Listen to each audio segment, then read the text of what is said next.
Two-factor authentication, not working on stake fix. If your two-factor authentication isn't working on stake, it can be stressful, especially when you're trying to trade or check your portfolio. But the truth is, most issues on stake have simple fixes, and you can usually solve them in under 5 minutes. First, check your phone's time settings. Two-factor authentication codes are extremely time-sensitive.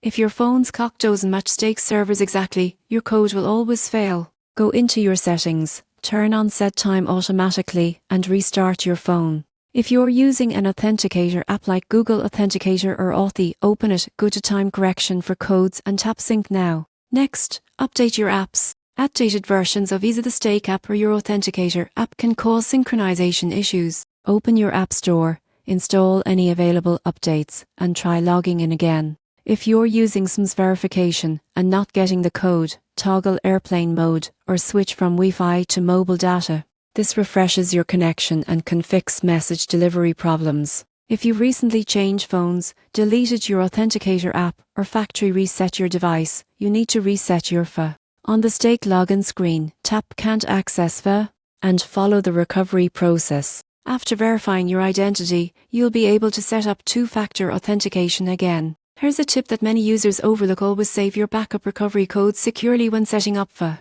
Hire your safety net if you ever lose access to your phone. So, if your two-factor authentication isn't working on stake, don't panic. Sync your time, update your apps, and check your connection. With these quick steps, you'll be back in your account and trading confidently in no time.